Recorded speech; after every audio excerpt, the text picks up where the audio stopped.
Why don't we rent a video tonight? Yeah, can we please? On a weeknight? Yeah, come on, Mom. It's okay. Sure. Come on. Let's throw caution to the wind. Put a little weekend in your week. Rent a video. Welcome to Vericon Video, a weekly show where we relive forgotten and unforgettable movies that once lined the shelves of video stores everywhere. I'm Brandon. People call me Brandon. And I'm Joseph, and people call me McLovin, Joe, all the above. All the above. We've got a great show for you today. Before Robin Wright made it to the White House and House of Cards, she was here as Jenny, the elusive love of Forrest Gump, the do-gooder who weaves through every major cultural and historical moment of the 20th century. We'll be dashing through bomb-laden Vietnam, drinking 15 Dr. Peppers, and giving LBJ a sneak peek at our butt talks. Forrest Gump holds true as a testament to what superbly crafted special effects can do and still remain invisible, even 25 years later, and how one man can traverse these events and give humanity an aw-shucks retrospective while driving home their significance and allowing us to contemplate our own destiny. Get your Bubba Gump shrimp cooking however you like it, and hang out with us as we revisit this heartwarming drama that took home 6 Academy Awards, and rightfully so. With that all said, dear listeners, sit back, relax, and welcome. Welcome to the Cafe 80s, where it's always morning in America, even in the afternoon. Ladies and gentlemen, this is your captain speaking. I have the only gun on board. Welcome to Con Air. Welcome to Jurassic Park. Okay, good evening, America, and welcome aboard Apollo 13. I'm so glad you could come. This is going to be such an exciting day. I hope you're enjoying it. I think you will. Forrest Gump grows up in rural Alabama and finds himself meandering through and having an impact on history as we know it, all while pining for his childhood love, Jenny. He makes some other friends along the way, namely Bubba and Lieutenant Dan, throughout his adventures across the globe, excelling as a football player, a soldier in Vietnam, and a shrimp boat captain, among other things. I was trying to remember when I first saw this movie. I don't think I saw it in theaters. From what I remember, I was with my mom at a pharmacy. I think it was CVS or something. And this was a new release, and she bought it for the family on VHS. This particular movie stands out to me for a particular reason because it's the only one of 2 movies that I recall from my childhood that were released in theaters more than once, the other being Scream. And I'm pretty sure my dad, after my parents divorced, went on a date with someone to see Forrest Gump during its second run, I think. But I remember seeing the poster outside the movie theater, either coming soon or in its first run, possibly in this case its second. I remember it showed up a lot on HBO. Right. And even though I remember liking it, Forrest Gump wasn't a movie I turned on very often. Probably because I just didn't quite get it the way I do now as an adult. Yes, I agree. And actually, it's funny you say all that with CVS and the VHS experiences, because same thing happened with me in Blockbuster and the VHS with this movie.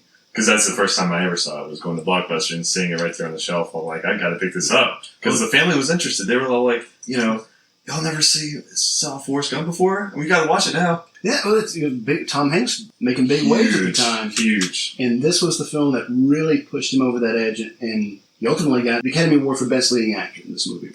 My goodness, he sure earns it. Yes, he does. And, phenomenal job. The film also took home Best Picture.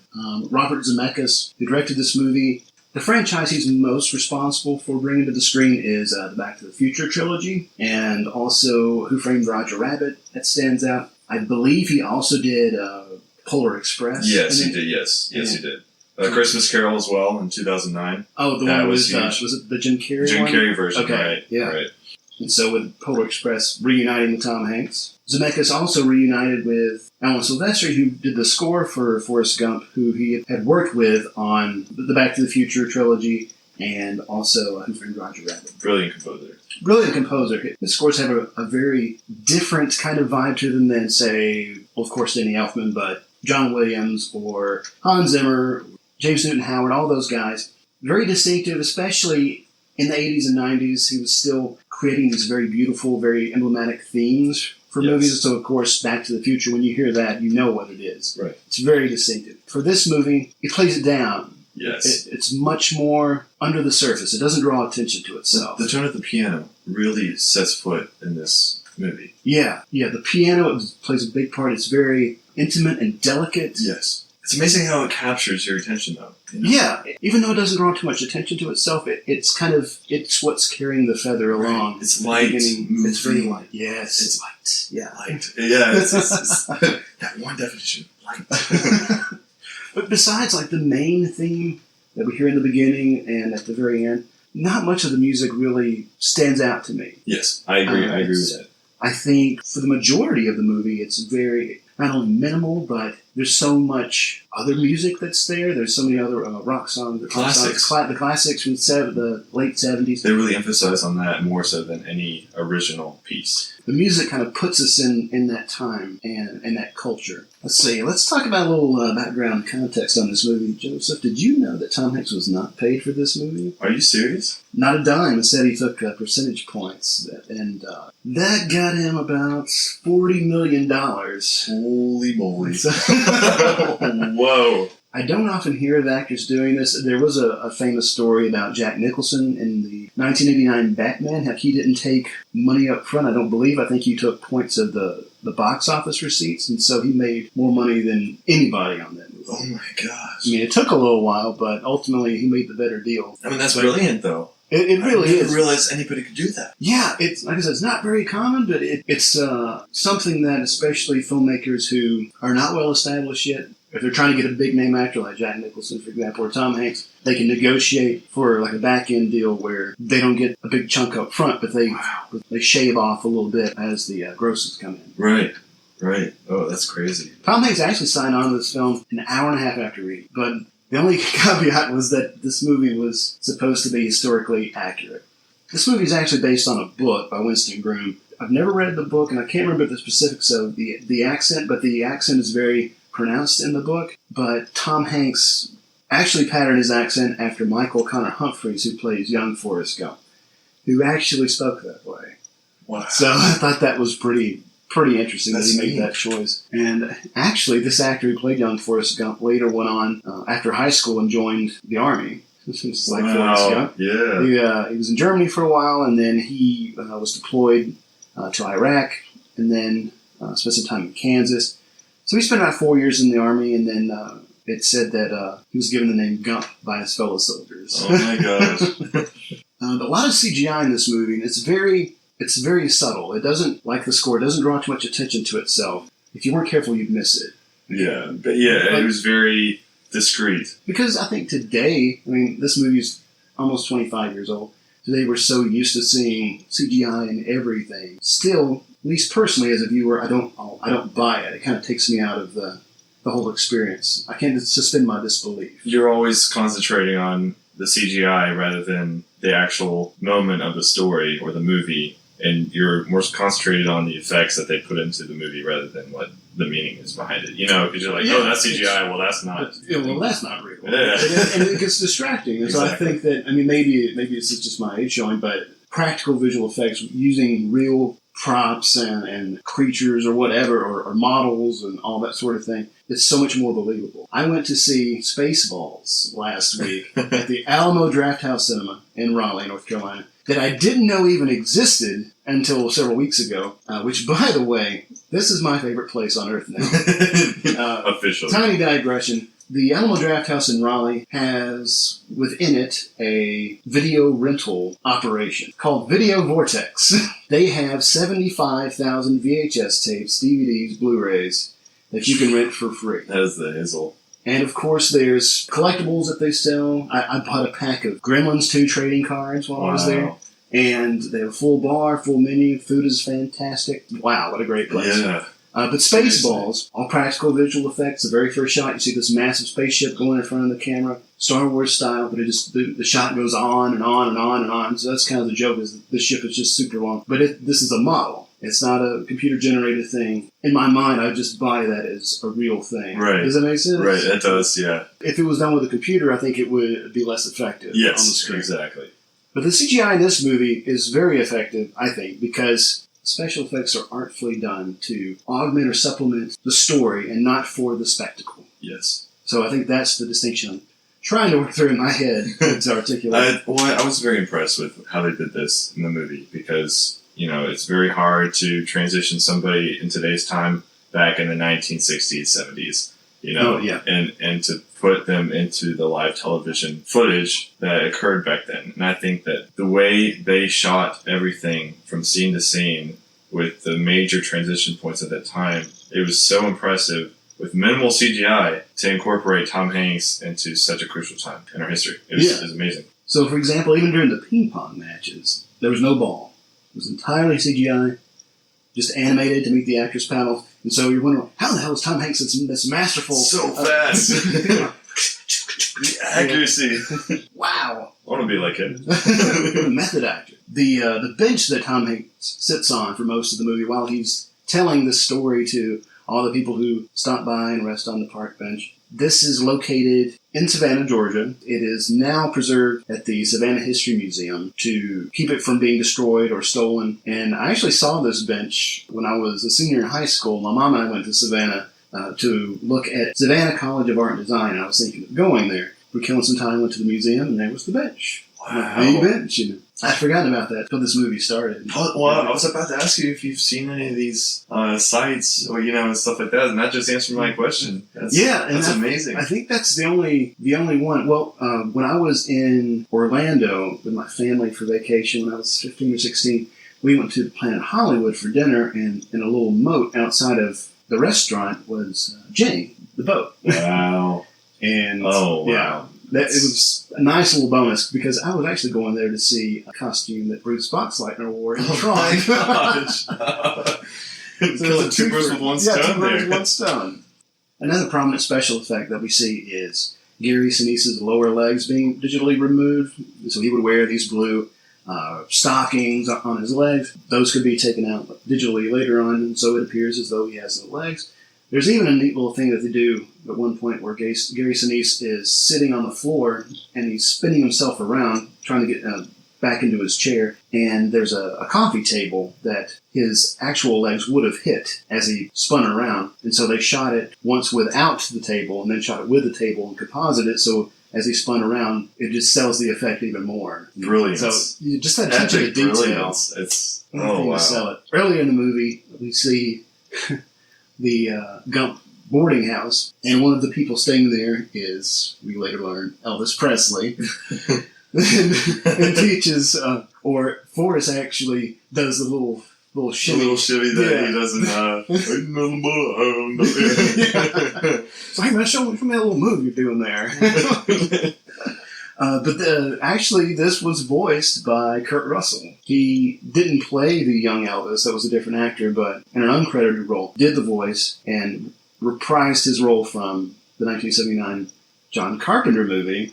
Once again, great casting. Absolutely. Sally Field plays Mrs. Gump, Forrest's mother, and she's only 10 years older than Tom Hanks. Wow. I did not know that. Yeah. Oh my goodness. Well, of course, as he gets older, they give her the old age makeup, and so it's less obvious. Another movie that this makes me think of is Indiana Jones and the Last Crusade, because Sean Connery is only 10 years older than Harrison Ford.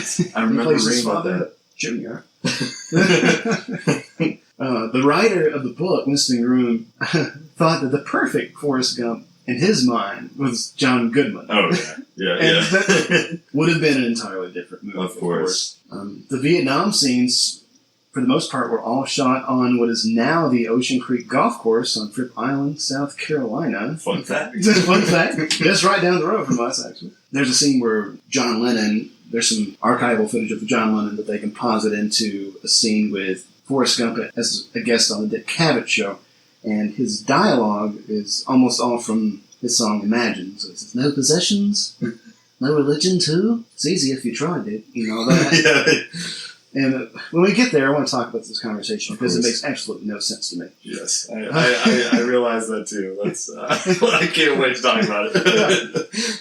I guess let's. This is a long movie. 2.5 hours, something like that. Mm-hmm. Just a tad longer than the extended cut of Robin Hood, Prince of Thieves. Hey, I'm ready for it if you are. All right, let's do it.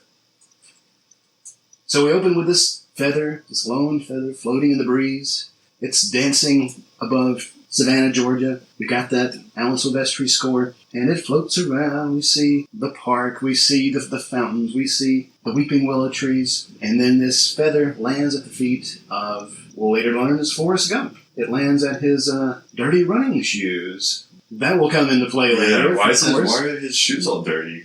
No. I don't know. You'd think that, he's covered a lot of territory, but Forrest, you can clean up a little bit. Right. It's like, you know how to use a toothbrush to clean the floor of a mess hall. Yeah. But you can't take it and clean your shoes.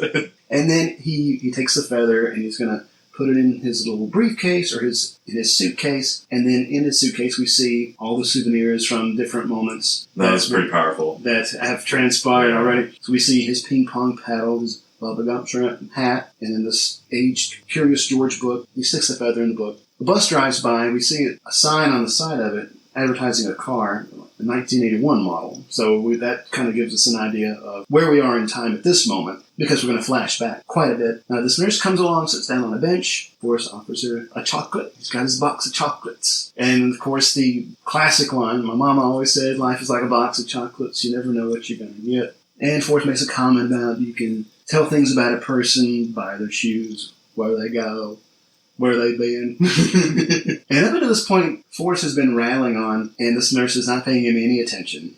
None whatsoever. And then when he makes the comment about people's shoes and indicating where they go, where they've been, that's when she looks at him. And I still can't read her face. It's a curious look, but it's not total interest. Right. She's just like, oh, you're talking. I'm not really... Yeah, she doesn't want to engage with him. It's almost like, okay, I resign. I'll listen to you now. Yeah.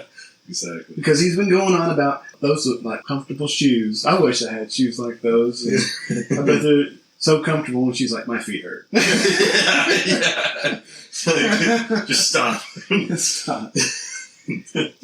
And so we flash back in time to young Forrest Gump, and he's wearing his trademark blue and white plaid shirt. So every time we jump in time from young Forrest to college-age Forrest, he's always wearing a blue and white plaid shirt, or checked shirt. And so we see young Forrest Gump, doctor, got a cigarette stuck in his mouth, of course. Of course. And he's got leg braces on. And the doctor tells Mrs. Gump that, they're going to straighten him out. His back's as crooked as a politician. What an analogy. And older Forrest is narrating through this scene. He's talking about the source of his name. He said he was named for General Nathan Bedford Forrest. And we see this footage of Tom Hanks in his Ku Klux Klan outfit. And they actually used footage from D.W. Griffith's Birth of a Nation from 1915 for the Klan footage, and they composited Tom Hanks in his get-up. I thought that was just classic. Oh no, and it's seamlessly done, but the narration. They dress up in their robes and bed sheets and ride around. Yeah, it's like, oh, Forrest. Like a couple of ghosts or spooks or something. Young Forrest and his mother. Just so nonchalant. Just, doesn't know what they really are, but it's just... I don't know what they were doing. He is kind of clueless at times. We will later find out from the elementary school principal that his IQ is 75. Right. And then the principal of the elementary school says, your boy is different, Mrs. Gump. His IQ is 75. His mother is just like, well, we're all different. Which I think is interesting in that in the previous scene she just said, Forrest, you are no different from anybody else. Yeah. But then she tells the principal, well, we're all different. Yeah. Okay, all right. I'm not going to chew on that logic longer, but okay. We'll move on. So we find out that the state requires a minimum IQ of 80 to attend public school. Mother's very persistent. No, he's going to have the same education as anybody else. He's not going to go to some special school. She asks, maybe something can be done about this. Winkety wink. Winkety, yeah. Nice, wait, say no more, say no more. This guy. Is that Mr. Gump? Mrs. Gump. Like, is there a better way to ask this? It's so sleazy. I know. But she says he's on vacation. And we really don't know, even by the end of the movie, we don't know what happened to Forrest's father. We can just assume that he left them. He was just at a young dirtbag. age. Just a dirtbag. because his mother has nothing really to say about him other than when young Forrest asks her what vacation means, where Daddy went, she said, vacation's when you go somewhere and don't ever come back. Which implies that he just either he ran off. He left or died. Or died, yeah, or died. We don't know. And so we're at night now, and young Forrest is sitting outside on the porch, and the principal, Mr. Hancock or something like that, he waltzes right out. Yeah, he waltzes right out. After Forrest has been sitting on the porch or sitting outside listening to oh, jeez. But I love this. The guy comes out, he's wiping his brow with his handkerchief, and he's, your mama sure does care about your schooling, son. He's just all a sweaty mess.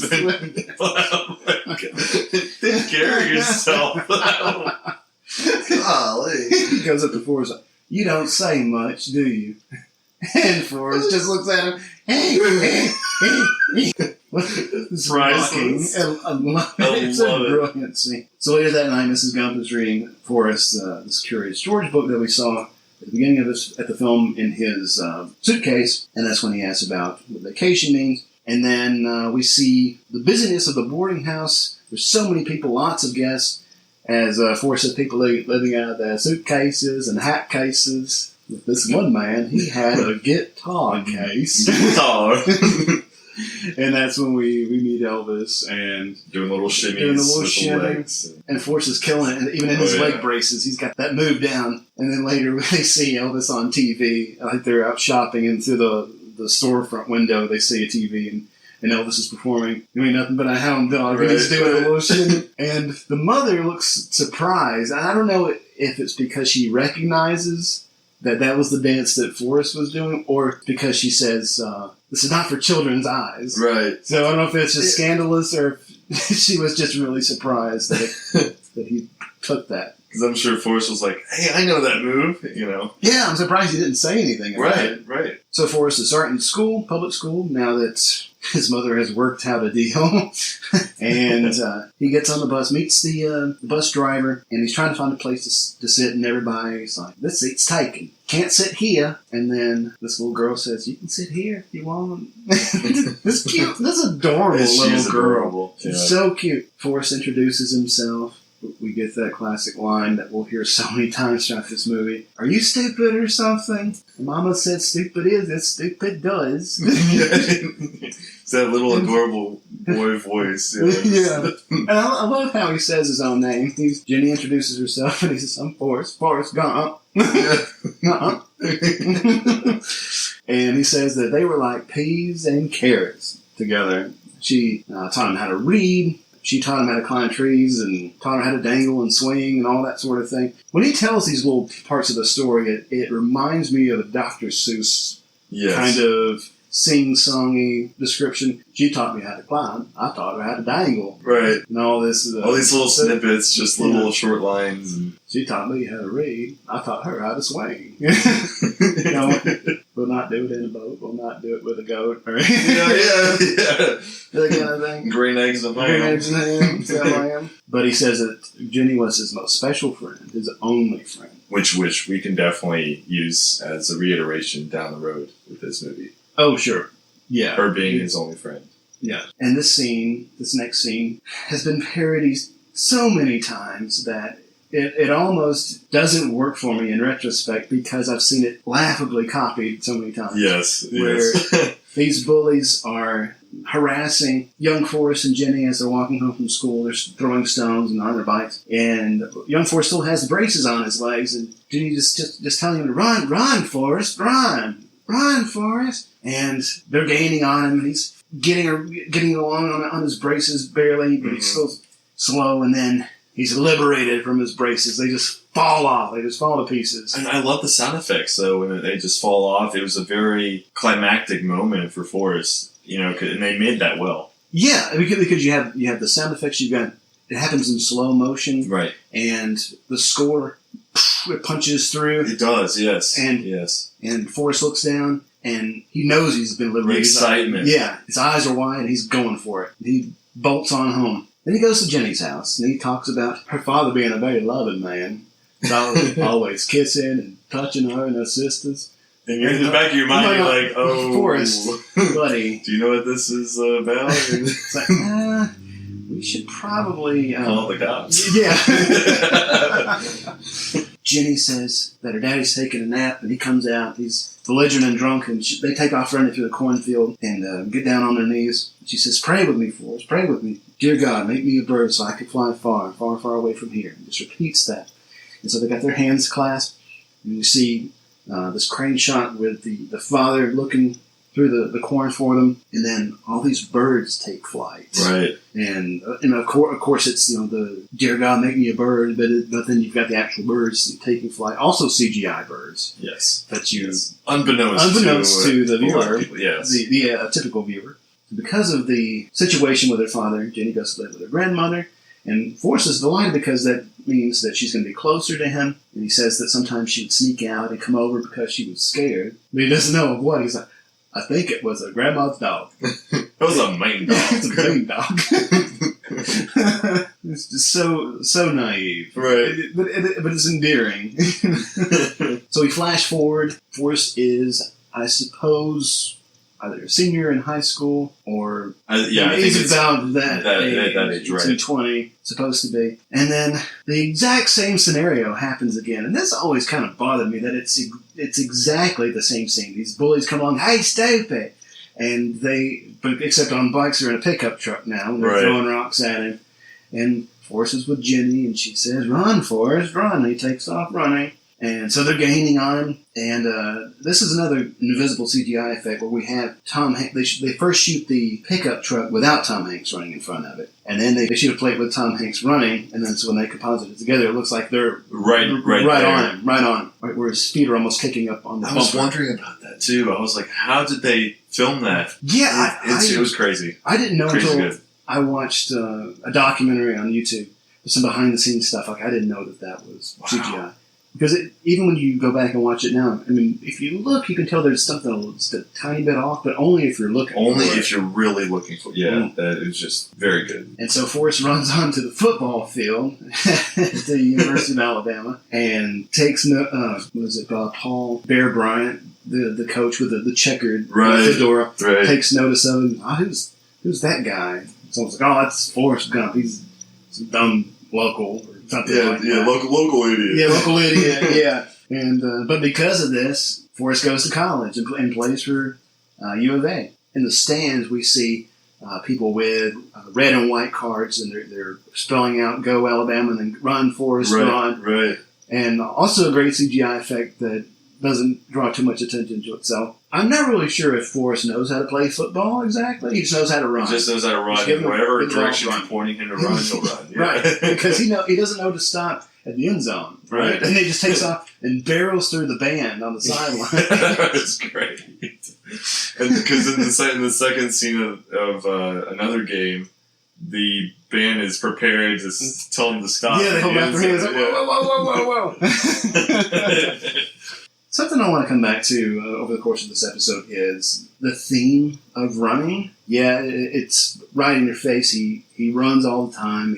Later he will run away in Vietnam. He'll run across the country for 3 years. Yeah. But he makes a comment about running before he was going to just get where he was going and didn't think it would take him anywhere. But of course it's got him in college and things like that. But Jenny is the one that told him to run. To run, right. And so she tells him that as a child, tells him that as a high school student then in college. And even when he goes to Vietnam, or he says to Jenny that he's going to Vietnam, she says, "Don't try to be brave, just return the other way and run." Yeah. And I think this is interesting because in his mind, he's running. It's just a physical activity of running. It's not because he's scared or because he is running from something. It's like he's, or metaphorically speaking, but Jenny's actually the one throughout the course of this movie who's running. He's running all the time. Yes. Yeah. Very good point. So, wow. Every time something happens that she can't handle emotionally because she's so messed up on drugs or just doesn't know how her life got this way, she's always running away from it. Right. But she's doing that because she's She's scared. She doesn't really have a good handle on herself as a person. But Forrest has the advantage of having that simple mindset. And I'm not talking necessarily intelligence, but where he just feels like running. He loves it. Because when he's out running for 3 years, the whole time people ask him, why are you doing this? Is it to raise awareness about this or that or the other thing? And he says, I just for no particular reason. Yeah. No particular reason. I mean, and it gave people hope. Right. But I think it's, going back with the feather and then how the feather moves, like Forrest moves from place to place, and yet he always seems to have that connection of going back to Jenny. No matter where she's at, he always is there. And I think the whole notion of running, with fate and all this stuff, coming together is just beautifully done with this movie. It really, and I didn't really put all that together either until watching it for the podcast because, there's always some jackass in a big truck with no muffler that happens to drive by every time we get on a roadway. I just want to be like, fuck you! Good Lord. But no, you brought up the point about how this movie talks through themes of fate and of destiny. Mm-hmm. So certainly connecting that with the image of the floating feather and with the physical act of running, the metaphorical act of running. So all of that is kind of coalescing and kind of building momentum throughout the movie. So now Forrest Gump gets involved at the time that, at the height of the civil rights movement, and Governor Wallace goes to the Tuscaloosa campus because African American people were wanting to go to school with the whites. There's military intervention, and Governor Wallace is there giving a speech, and then we see it on TV, and Forrest is just in the background. He's listening. He's got very intently. He's really trying to get what's going on. And he's looking back and forth, just a very innocent, naive expression. Right, because even as the reporter is saying, desegregation is now taking place at the Tuscaloosa campus, then we see Forrest still in the shot, and this woman is walking into the school, drops her book. Right. Forrest is like, ma'am, you dropped your book. And then he stops and notices everybody is looking at him, and he just turns and looks around and just gives a little wave, just one little wave. It's awesome. It's the best. And I think every politician that's mentioned in this movie gets shot at some point. Yeah. So beginning with Wallace, we talked about Governor Wallace being shot. The nurse that had been sitting beside of Forrest, listening to him tell this part of the story, gets on a bus, leaves, and this mother and child that's been sitting on the bench on the other side slides down and says, I remember when Wallace got shot, and I was in college, and did you go to girls' college or just boys and girls together college? Jenny went to college just for girls. And so we see in flashback, Forrest is waiting for Jenny outside of her dorm in the rain. Right. Heavy rain. Heavy rain at that, yeah. With a jacket and a box of chocolates. With the chocolates. Of course. He's unfazed. This car pulls up, and Jenny is in there with some guy, some asshole that she always is, making out with. Right? Yeah, we learned very quickly that she has very poor taste in men. Yes, she's always going for the bad boys. And meanwhile, she's got this really nice guy who just treats her like a queen, but she, for some reason, doesn't quite want that just yet. Right. Until she's long after all the effects internally just take away. Take a toll on it. Take a toll, yeah. And so the guy in the car with Jenny putting the moves on, and she's resisting a little bit, and Forrest immediately pipes up. Oh, yeah. And he goes it's a trigger moment. Opens that car door and just starts beating the shit out of him. He's a good puncher. He is. Then there's like no aggression on his face. Always when he's attacking somebody, it's just got this blank, emotionless look on his face. Like, I know what I'm doing. I don't need any thought process for this. One track mind. Wow. And Jenny gets pissed at him, and he has to apologize. I brought you some chocolates. And Jenny's angry. I never understood this. Oh, Forrest. And so he says he's gonna go, but he's like, you're soaking wet. Come on inside. So they're changing clothes, and Jenny tells him that she wants to be famous. She wants to be a singer. And he's just listening to her. And then there's this moment where she's sitting next to him a little too closely in her bra. Ever been with a girl, Forrest? And I forget how he responds, but it's not. He was like, I sit to the girl next to me in class. Oh, yeah. Stuff like that. Yeah. And before she sits on the bed, she rips off a sheet on her roommate's bed. Oh, I forgot about to that. put it on him. I was like, what a girl.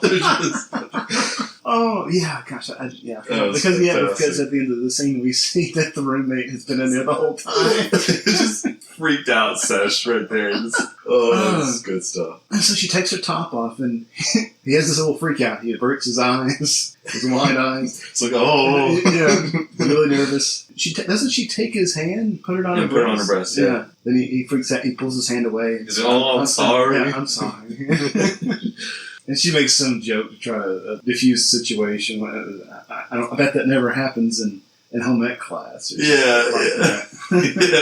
So Forrest makes the All-American football team. He goes to the White House to meet President Kennedy, and he's less excited about meeting the president and more excited about all the food and all the Dr. Pepper you can drink. He must have had 15 Dr. Peppers. Then he goes by, sees the president as they're going through the line, and Forrest is like, I have to pay. Yeah, the whole time he's in line, he's doing the pee-pee dance. Doing the pee-pee dance. It's the best. You're like, damn, Forrest. And this, when he meets the different presidents, it's so seamless how they put it together. Like how they take archival footage, even though some of the dialogue, like Kennedy's dialogue or later Johnson's, it doesn't quite match, it doesn't quite sync with the lip movements, but it's so negligible you don't even notice it. It was so smooth. Yeah. Very smooth. So you really believe that he is there with them. So Forrest finally gets to relieve himself in the White House bathroom. And a nice little in-joke there where he sees these two framed photographs beside the sink. One of them is a signed photograph of Marilyn Monroe that Kennedy is, I don't know if it is confirmed or alleged that he had an affair with. It was just a nice little implication in that scene. Yeah, it's just kind of on the periphery. There. Because the shot actually is zooming in on a photo of JFK and Bobby Kennedy. And Forrest tells everybody that JFK was shot while riding in his car. And then later, someone shot his little brother, too. Must be hard being brothers. Yeah. Lesson next. So Forrest graduates from college, joins the Army, gets on the bus, and again... Of course, the same thing. Verbatim, the same experience. Oh, this frustrates me so much. It'd be different if it was... Okay, well, he's getting on a bus, and these are strange people, but to have them say the exact same lines... Yep. I don't know how I feel about this. Seats are taken. Seats are taken. You can't sit here. Can't sit here, and but there's always that one person. One person. You can sit here if you want to. Right. I guess it's just fate. See, I wonder, because this movie does talk a lot about destiny, and it makes me wonder if a lot of these things that are happening over and over again, the same situations, the same dialogue, that it is this nod to destiny being preordained, right? Or I don't know. I think maybe it could make the viewer question that because of this repetition. Yes, that life history repeats itself, goes through these cycles, right? And I feel like they were in this scene. They were caught between: should there be a lot of people on this bus to the point where maybe you can't sit anywhere, or should we have hardly any people on this bus so we can sit anywhere? And just so happens to choose Bubba, kind of thing, or should we do the same thing? So I personally, I would have felt like it would have made more sense to not do the same thing. Yeah. Instead, like making it so he could have chosen any seat, but out of all the seats, he chose to sit next to Bubba, kind of thing. Instead of being forcefully chosen to sit next to Bubba. Right, because otherwise it makes it seem like this is the only way Forrest Gump can make friends. Exactly. It's the one person who will let him sit next to them on the bus. Right. It would have been nice to have a reversal of that and have Forrest sitting on the bus and then Bubba gets on. Bubba gets on, and nobody will let him sit down next to him. That would, yeah, you're right. Just an idea. Just an idea. If anyone out there is planning on rebooting or remaking Forrest Gump, sign us on our on the list. Yeah. You know, That's a freebie. There's plenty more where that came from. So we meet Benjamin Buford Blue. People call him Bubba. A lot of bees. A lot of bees. My name's Forrest Gump. People call me Forrest Gump. And Bubba is, I think, a very sympathetic character, but he only thing he can talk about is shrimp.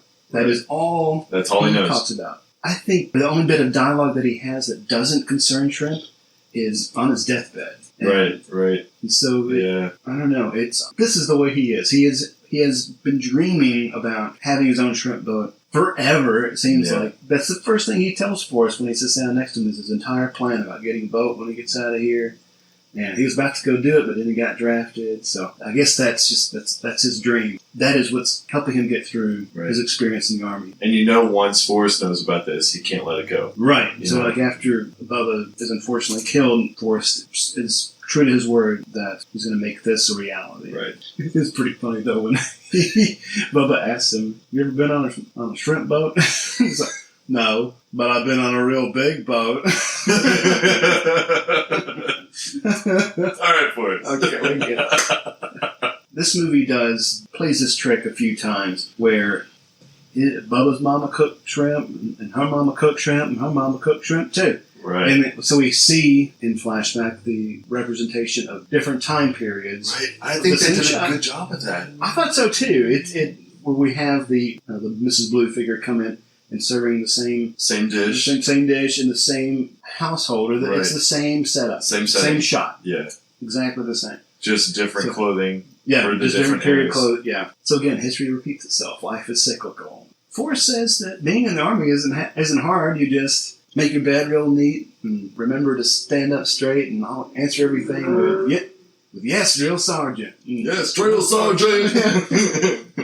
Literally, that drill sergeant must have had the time of his life with Tom Hanks. Because I swear, I mean, every single time he talks to Tom, it's like, what do you say? Forrest says, it's just one little line of, "Yes, drill sergeant, anything you say, drill sergeant." And the drill sergeant's like, "You're the best thing I've ever seen in my life. I wish they were more like you." He does have an IQ of 160. In this, the next scene when Gump is assembling his rifle and Bubba's behind him talking aloud about shrimp boat and all the different ways you can prepare shrimp. And Forrest he's probably listening, but he is on a roll putting this rifle together. He's and he's ahead of the game. He gets some before anybody else. Drill sergeant comes over and checks it out. So this is a new company record. And he's like, "How did you put that together so fast?" And, "You told me to, drill sergeant." The drill sergeant's just like, he's gleaming. He's so... Well, I mean, I think it says something about Forrest's motivation for doing most things. The work ethic. Yeah, and it's not necessarily because he is personally motivated to do certain things. It's because someone told him to. Right, and it's how he is. Yeah. But with Jenny, tells him to run. It's his right. His mental status is the way in his personality. When he's told to do something, he does it. And I think that speaks a lot towards our human race, our instinct it's human to be procrastinated, kind of lazy sometimes, stuff like that. Guilty. Right, yeah, same here. Guilty as charged 24/7. But it speaks volumes when, like his mama said, "You're different, Forrest." When he does something, he will do it until he's tired. Yes. He's very obedient. Very obedient. However, when he is in a very motivated state, a very protective state, such as whenever he is punching something in the face, and Jimmy's like, "Stop. It's gotta take... It takes a while. It takes a while, right. For him to cool down. Right. Or whenever, later on, when he saves Lieutenant Dan in the jungle, he tells him, "That's an order, don't stay right here. There's an airstrike coming in. It's not safe." And he's like, "I gotta fight, Baba!" Right. And just takes off. Right. So he does have those moments of defiance. Yes. But for the most part, he is obedient and does whatever he's told. So we get the scene where Bubba goes on, several scenes actually, about all the different ways you can prepare shrimp. While they're shining their shoes, cleaning the floor with toothbrushes. Shrimp sandwich. Stir fry. Shrimp and potatoes. Deep fried. That's about it. Right. After like 50, 60. Yeah. How long has this been going on? Has this been going on for weeks? Just the whole line of, "Well, that's about it." You're just like, "Oh, okay. Alright." So Forrest is in his bunk, and per usual, he's missing his mama and missing Jenny. And this guy at the next bunk's like, "Hey, come, check out the tits on her." He throws in this magazine. You're just like, oh boy. And so Forrest looks at it, and it's a picture of Jenny. And he later finds out she got kicked out of college because of some pictures of her and her sweater. But apparently somebody saw this photograph and got her a singing gig in the nude. And she's on stage, and she's introduced as Bobby Dylan. Right, yeah.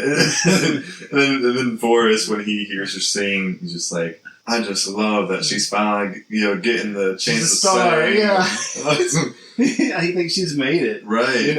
Right. So he's there, and then some guy on the front row makes a move at her, and she kicks him away. Pisses the guy off. He throws his drink at her. And Forrest is triggered. Oh, he's triggered, yeah. He's beeline to the front and starts beating this guy.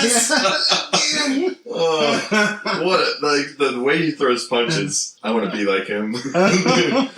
Well, again, Jenny is telling him to stop. You can't be doing this anymore. And ironically, she's in a much worse position than he is. Absolutely. It's like she can't take care of herself, but she won't let Forrest do that because she knows he can, but she won't accept it. Right? Yeah, exactly. She knows he has the capacity for love and compassion. Well, I don't know about love because of something she says later, but she knows, I think, deep down that he is the antithesis of every guy that she has been with and is going to be with at this point. But she just can't shake that. I think the baggage of the abuse. Yes, there was a lot of baggage with that, and we see that down the road as well. And I think that carried a lot of weight on her, unfortunately. Well, it speaks volumes to today's world as well. You know, in what way are you thinking? In the way of girls that go through this, or guys that go through this. It's the same kind of reflection. When they're used to something like that, it's hard for them to bounce off of something that's opposite of something good. Right, because they don't know what that is. They don't know what that is, right? Yeah. And they always go back to the bad, the abuse. We see her having black eyes on New Year's Eve. Right. Stuff like that. And it's very reflective of that is what she's used to. That's what she's staying with. Forrest gives her something good in her life. She can't accept it because she's scared. Absolutely. And I think that guys, girls, right. These kinds of abusive relationships are very real and have this kind of lasting impact on a person because they've been conditioned to expect being treated this way, to be treated less than or inferior, pathetic even. Submissive, yes. And so she is kind of trapped in that mindset and becomes very self-destructive. So after this whole thing shakes down at the club, they're walking outside and she's like, why you can't be doing that anymore? And Forrest is like, he was trying to grab you. A lot of men try to grab me. I'm symbolic. Yeah, wow. Okay, all right. What are you implying? Yeah, it makes you wonder if it is entirely just that expectation of being used to being touched intimately by strange people on a daily basis. Yeah. And it's also the price she pays in trying to launch her singing career. Right. Which is an odd dream. I mean, she has already set herself up for failure. Yes. Because she is putting her mind, her body on the line. She's sacrificing so much to try to have this dream. Right. And has already started to lose that dream and to just be 70s hippies. Right. Free love. Do whatever you want. Yeah. From the moment we saw her drop out of college, it just went downhill from there. She gets in with a very particular crowd. Yes. And has very specific kinds of experiences. Yes. With drugs and freeing her mind. Yeah. And it's not snow that we're seeing, boys and girls. Yeah. Before we get away from the scene after the club, I want to mention that this is the first time I think that Forrest says, I love you. Yes. And she says, you don't know what love is. I mean, they've been best friends for so many years, and I think for her to say that, I mean, maybe she's just in the heat of the moment and being spiteful, but she has this moment where she's looking over the railing of this bridge. It says, do you remember when we were younger and I prayed for God to make me into a bird so I can fly far away? And she says, do you think I can fly off this bridge? And you see her, she's got her foot on the rail already. Right. She's really thinking about it. Yeah. You can see I don't know about the will to do it yet, but entertaining the notion very seriously. Right. It's a neat shot. Like she kind of slips her shoe off just a little bit. So you know that she is progressing towards that moment. Right. And it's almost like Forrest realizes the severity of the situation. She's like, Jen, man. He's like, well, what do you mean? Right. She kind of snaps at it. And then she runs away. Classic Jenny. Once again. She stops the car. The guy says, where are you going? She says, I don't care. He's like, get in the truck. She doesn't care. This is not the first time either. She just doesn't care where she's going. No, and I know this is the era of the hitchhiking was really big, and no one really was worried about picking up somebody that planned to murder you and your entire family on vacation. But still, just the fact that she is always running away, not just from her problems or her situation, but from Forrest. Yes, Forrest especially. So she won't let herself have that. Because it seems like every time she's with him, she's always leaving moments afterward. Right, she gets just a little bit closer, mm-hmm. and then when she gets so close that she can't take anymore, that's when she bolts. She bolts. So now we're off to Vietnam, also known as South Carolina. Yeah, basically. Not too far from here. And so we were introduced to the camp that Forrest and Bubba have been assigned to. And Forrest says that he was told that it's very different in Vietnam, besides the beer cans and barbecues. And they're having a great time, all the soldiers are. And in the background we see this swarm of helicopters. Also CGI. That's one that, again, if you're really looking at it, you can kind of tell that there's something a little off about it. But I think it pretty much holds up. They sold it. They really sold it. And Bubba's like, I wonder what kind of shrimp they got in this one. Come back. Really? Of course you asked that. And he's talking about, I'm going to come back here and fish these waters. Just all about the shrimp. All about the shrimp.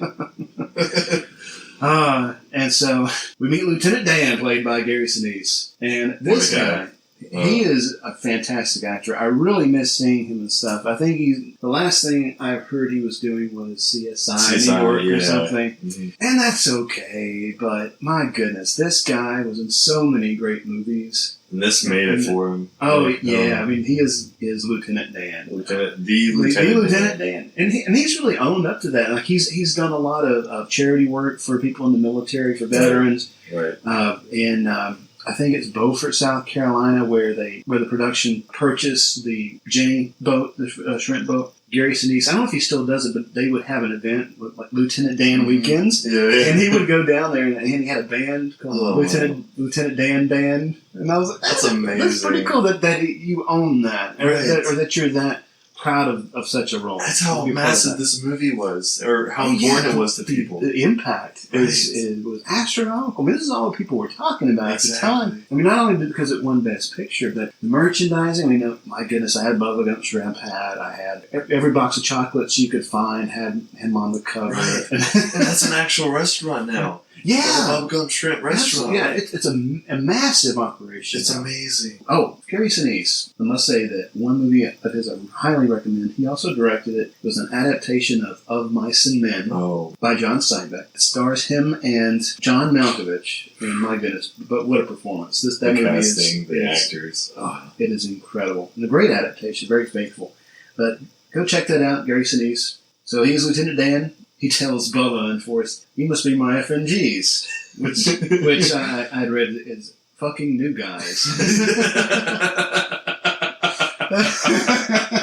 I wonder if any kids know that. The more you know. That's great. So Dan asks them where they're from. They both say at the same time, Alabama. You twins? No, we're not relations, sir.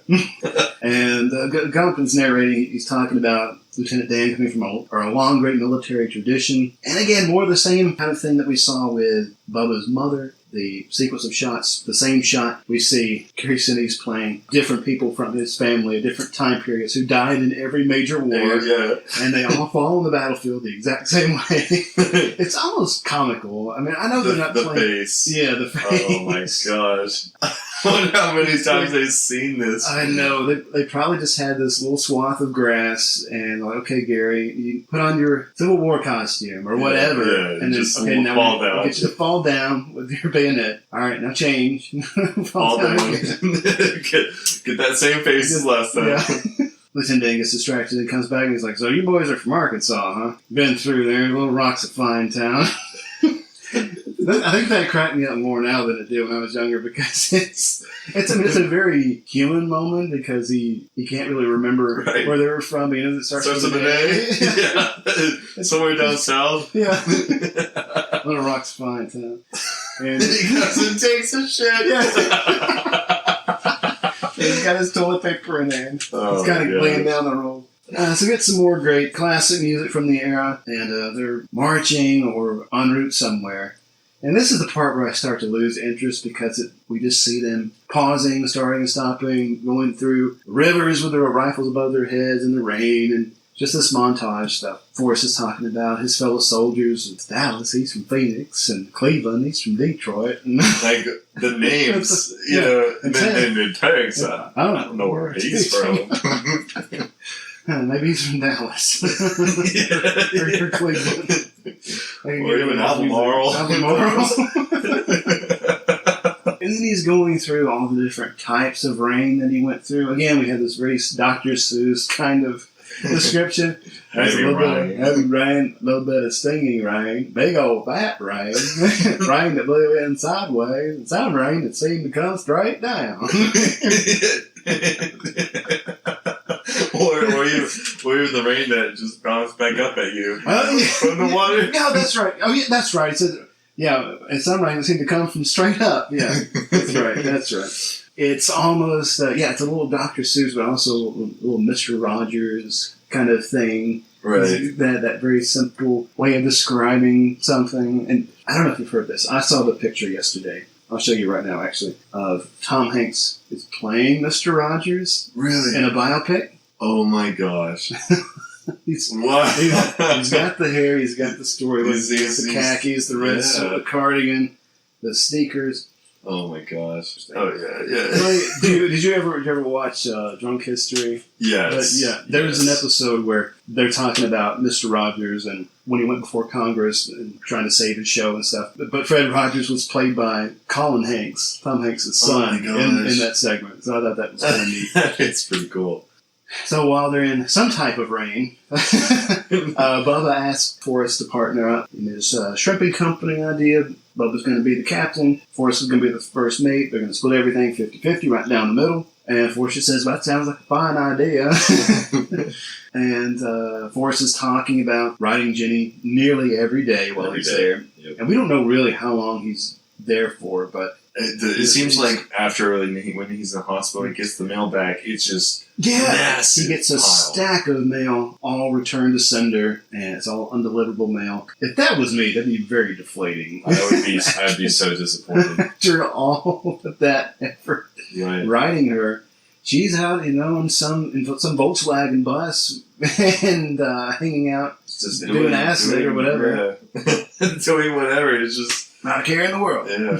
I mean, let me get picked up on the sidewalk by some stranger who just came down the road in a Volkswagen bus. Yeah, whatever, man. All right. It's groovy. And let's see. Forrest's platoon, I guess. Is that the right word? Yeah, platoon. Platoon. Is ambushed. Forrest runs like Jenny told him to. But then after he gets so far, he stops and he thinks about Bubba. He wants to go back and save him. But in the process, after he heads back, he starts coming across everybody else and bringing everybody back to a safe place. Then comes across Lieutenant Dan, and he's calling in an airstrike. His legs have been blown off. And Forrest is trying to save him, and he's like, damn it, just leave me here. And I'm supposed to die here. Saves him anyway, takes off running with him. And then we hear gunfire, and he's stop that back, baby. Oh, jeez. One thing I think this film does well narratively is that he will say something in the narration and then he'll say the same thing verbatim in the flashback.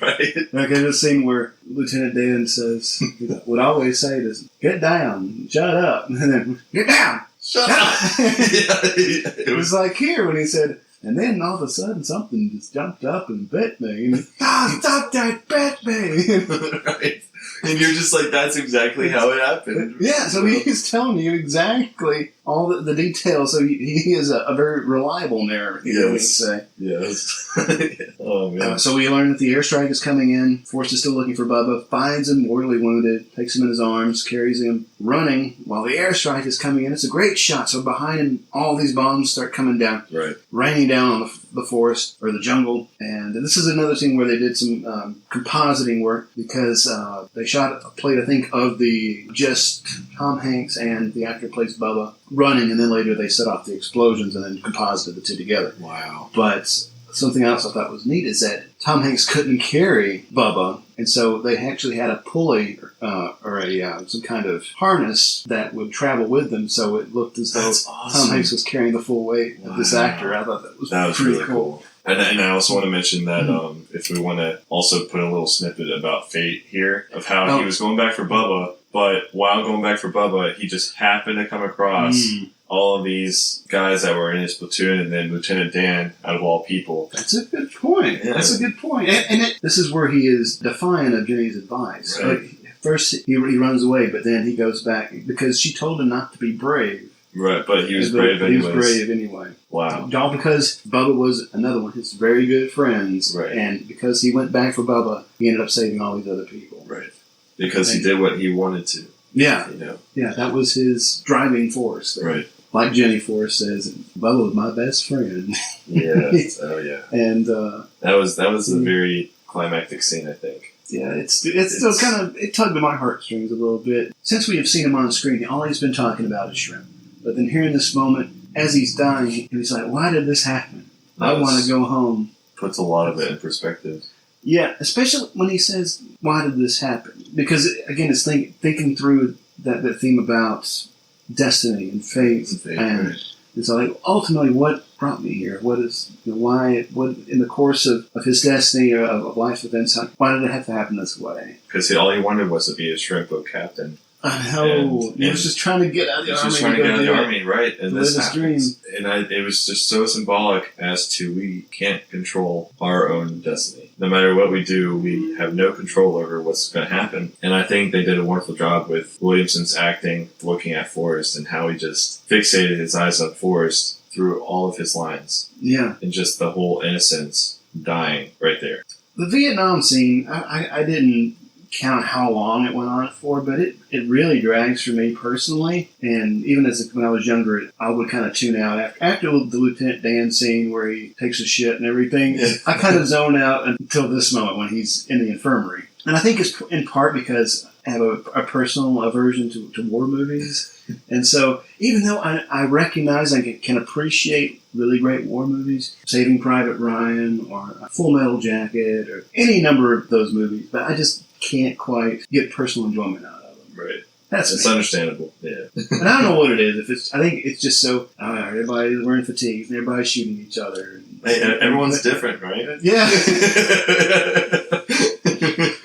So back to the narrating Forrest Gump. He is talking to someone else on the bench. He just has this cast of characters that just come along and pop into the narrative as he's recounting all of these stories. But he was so excited about after he got shot in the buttocks. It's a $1 million. $1 million wound. I haven't seen a dime of that money. That was the best. Like in the White House when he was talking about the food, just endless food. Now he gets all the ice cream he wants. And I love this bit. He's wheeled up next to Lieutenant Dan, who's just looking miserable and off to the side. He's like, Lieutenant Dan, I bought you some ice cream. Lieutenant Dan, ice cream. Yeah, I know. Just hangs it right there. Nice, Yeah, he's just waving it in front of his face. And he's not even paying them any attention. But I love Lieutenant Dan grabs the ice cream cone in one movement grabs his bedpan and just dumps it in there and tosses it. It goes back to his misery. And that's when Gump gets the stack of letters and it's all Jenny's mail has been returned. And while in the rec area, he discovers ping pong. Someone asks him to try it out. And the key to the game is don't take your eye off the ball. And he becomes excellent at it because he never actually takes his eye off the ball. Because he never even blinks. Exactly. Exactly. And again, it's because he was told, don't take your eye off the ball. He never took the eye. And he didn't question it, didn't deviate from it. That's all he needed to know. And in the night, Gump Lieutenant Dan pulls Forrest into the floor, and he's manic. And he's telling him, enraged. It's like, I was supposed to die out there with my men, and now I'm nothing but a cripple, a freak, and I had a destiny. And he said that so many times, I had a destiny, and you cheated me. This you was cheated my me fate. out of it. Right. Yeah, this was my fate. And he says, this wasn't supposed to happen to me. That line. Defiance. Yeah. Of not being able to control. Yeah, and I'm still even now kind of chewing on that because, I mean, just moments ago we saw Bubba saying, why did this happen? And then, Lieutenant Dan's, this wasn't supposed to happen to me. Right. So it's coming to terms with the hand that life dealt you. What piece of chocolate you pulled out of the box at the next moment. And are you willing to accept that piece of chocolate? Yeah. And not put it back into the box, Mm-hmm. Because, I mean, not to sound deep or morbid here, but, if I could get hit by a bus tomorrow and be crippled for the rest of my life, am I going to accept that? Or be like Lieutenant Dan and just wipe away life in the most regretful place in the world and be depressed about myself? Yeah. You got to accept yourself for who you are and for what happened. It's all about, I don't know if redemption is the right word, but coming to terms with it or finding peace in the things that happen to you. Or It is. It's very much of finding peace with yourself, and in Lieutenant Dan's case, with God, because he never forgave God for what he did to him. Right. He was cheated. He was cheated as he thought, and he saw it as God's fault, and that, his death was out of his control. Yeah. It's interesting how over time, Lieutenant Dan displaces that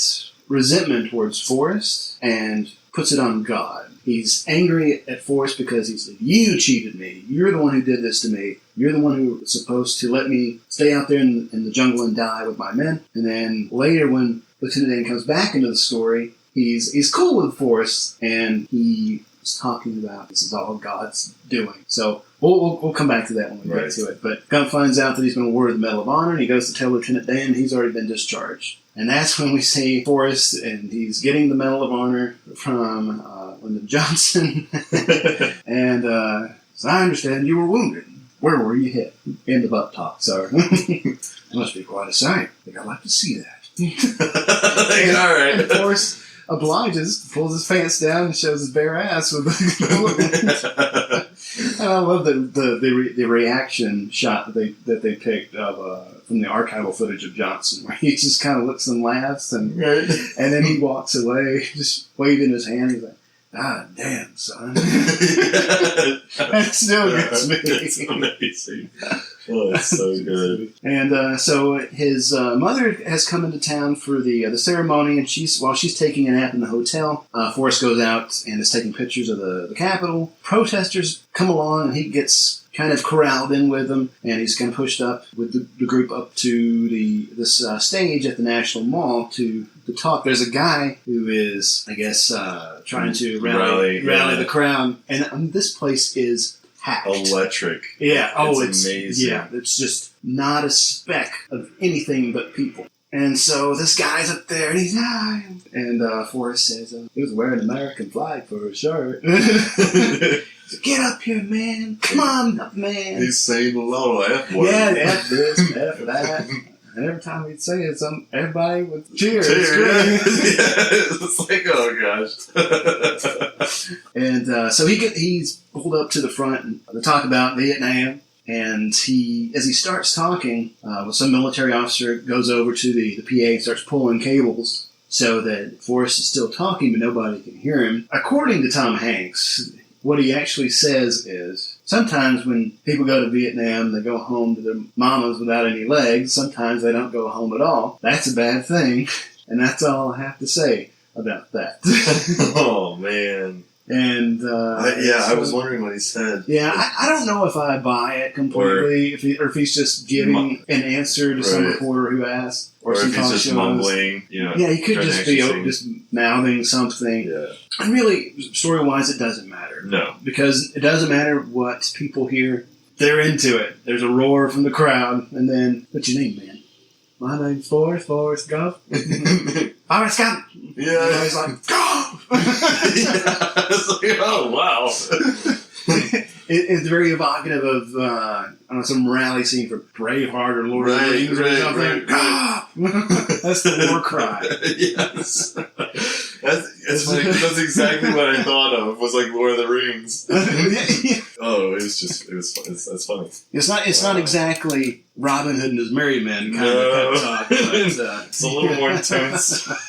And this was also a CGI shot. The crowd of people, they would just film like with the same crew of people in little square areas, and they would move that group of people and then keep moving them, and then put that shot all together so it looks like it's however many hundreds of thousands of people. It's crazy. And it looks good. And so, alright. So Jenny runs out. What a scene. Yeah, it's a beautiful shot because she runs out into the water there in front of them all, and he runs out into the water too, and they meet in it and embrace, and everybody's cheering. Gosh, it's a great shot. Cinematography is great. I think Dean Cundy did the cinematography for this because he had also worked with Robert Zemeckis on the Back to the Future films.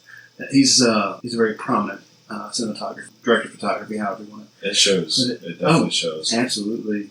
And Forrest says it was the happiest moment of my life. And it was like peas and carrots again. And so Jenny takes him to meet some of her new friends, and they're pulled into this Black Panther party, as he put it. And we meet Jenny's new friend that she went to college with, Wesley. And Wesley sees Forrest. He's like, "Who's the baby killer?" What? What does that mean? It's war protesters. Baby killers killing young Vietnamese children, I guess. Jeez. And this really intense guy that's leading into this little sect of Black Panthers is laying down, okay, this is our mission and this is what we're about. All the Force, and Force just doesn't give a crap. He's just kind of, I don't know, aloof in the moment and just looking at Jenny. Right. Sees this guy Wesley smack her, and then... Triggered. Yep. He's seeing red, but he goes after him. Beats the shit out of him, too. So that's 3 so far. And so they leave, and they're walking outside in D.C. Forrest just tells her, just be honest. Yeah, I would never hit you, Jenny. I wanted to be your boyfriend. Yeah. And you really feel for him here. Soft-spoken. You really feel for him here. The honesty comes out. Oh, and so they catch up on Jenny's adventures on the road, her experiences, which expand in her mind. Doing them drugs. I love there's a great shot where as he's telling the story, there's a shot of Jenny and somebody on the side of the street. And some guy pulls up. He's like, "Hey, anybody want to go to San Francisco?" She says, "I do." Far out. Far out. All right. Hey there, groovy chick. Yeah. You're pretty happening in a far out way. Makes me want to do the Brady Bunch. And so Jenny's going away again. She's about to get on a bus with Wesley, and Wesley is apologizing to her and said things got a little out of hand and blames it on the president. Yeah. That lying son of a bitch Johnson. All right, man, you're bullshit. Yeah, I would never hurt you. You know that. You smacked the shit out of her just the night before. You gotta be kidding me. And so Jenny tells Forrest we have very different lives, you know. And he gives her his Medal of Honor. She says, "I can't take this from you." He says, "I got it. Just doing what you told me to do." But it's not entirely accurate. I mean, he really got it for defying what she said. Yeah, right. by not being brave and running. But I think his kindness just gets more of a priority to her because more than anything, even though he did disobey her orders, basically by being brave, he pushes that aside because she's more important than anything that he does. Medal of Honor. That's our highest honor of a soldier. But yet for her, it's just an object. It's just an object. Right. And he feels the same way about it. It's just like a thing I got. Right. Just doing what you told me to do. But he wants her to have it. Right. Like this very, I mean, you know, it's just a thing, but it's a very special thing. Right. He wants to give it to her. And she says, "Why are you so good to me? You're my girl." Obvious. Yeah. And she says, "I'll always be a girl." As she walks off with that other guy. Yeah. I know, man. It's just cringy. Because she's so, what's the word? Contradictory, maybe. Yeah, crazy. She's frustrated me ever since I can remember this movie. What are you doing? Just get with him already, you know? Get your shit together, girl. Honestly, because then it just, you know, as we're going to talk about later, it just takes longer after she comes back to him. But we're definitely gonna pick through that for sure. Jeez. Forrest starts traveling, in the special services and gets on the All-American ping pong team and plays in China. This is another really great shot with you see Communist China. And it's a stadium full of people watching the ping pong tournament. Right.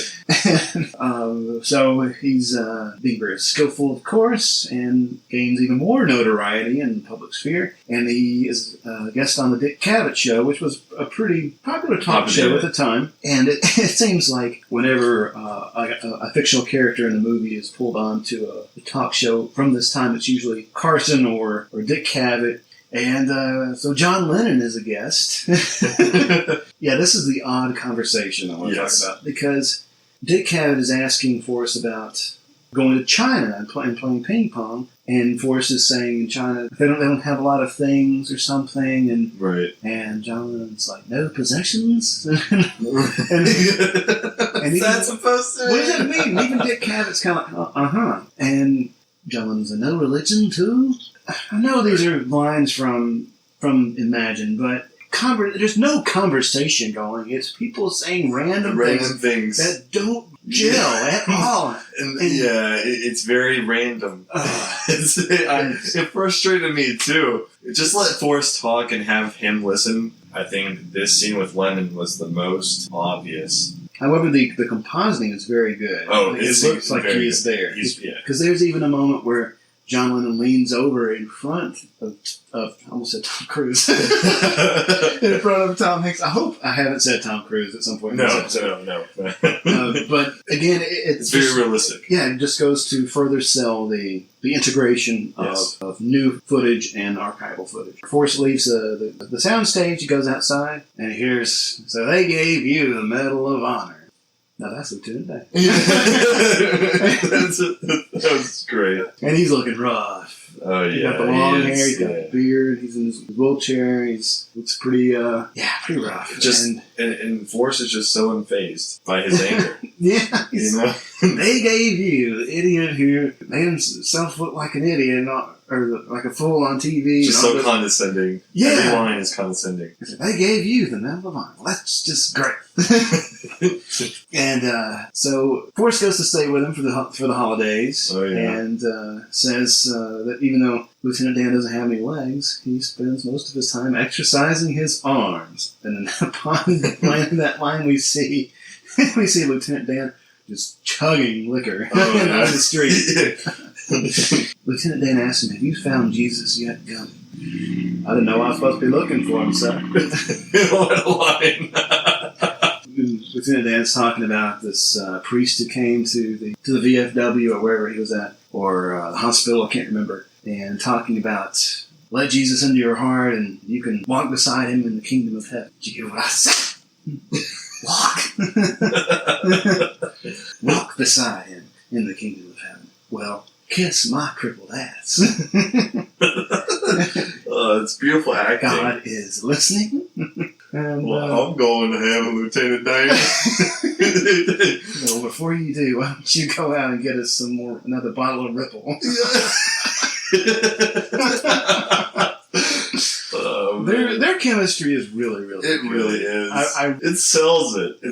It's so smooth. And I love that they go out to the New Year's party together. We're at the bar. Right. Gump's telling Dan about the shrimp boating plan that he had with Bubba. And Lieutenant says, well, if you're ever a shrimp boat captain, I will be your first mate. So it's New Year's, midnight, and everybody's singing All Lang Syne and everything. Lieutenant Dan is just looking off into nothing. And he's just confetti staring it's just covered with confetti. And it's just staring. His mind is somewhere else. Yeah. And then these two girls they were talking to, she's like, don't you just love New Year's? Everybody gets a second chance. It's just like, oh. You're very insightful. Yeah. Very wise. Great input. Yeah. Two very sleazy women just pop in that scene and just... And meanwhile, at the party, or at a different party, Jenny is watching it's just on TV. It's on TV. She's not even watching it. She's just too busy getting coked up. The guy. He's like shooting up. The ball dropping is on there. And that's where we witness that she's black eye. Yeah, she's got the black eyes. So, Forrest and Dan and their lady friends go back to Lieutenant Dan's place. Or I think he said it was a motel that he was renting. This girl is all upon Lieutenant Dan. He's on his wheelchair, and they're making out, just getting crazy. And this girl is on top of Forrest, and he refuses her advances, and she's just freaks out, what, you stupid or something? And he loses it. Dan, don't call him stupid. Oh, man. And then Forrest is like, her mouth tastes a lot cigarettes. Yeah, cigarettes. Dan chases him out of there. Right. And one of them makes a little snide remark, calling him a freak or something. Because he can't move out of his wheelchair, right? I know he's just on the ground, I think, and we said earlier, he's spinning around and is like by that coffee table and pulls himself up into his chair. I can't tell. I still can't even today when I watch it. Yeah. It's brilliant. It's brilliantly done. So the U.S. ping pong team goes to the White House again, and Forrest meets the President of the United States again.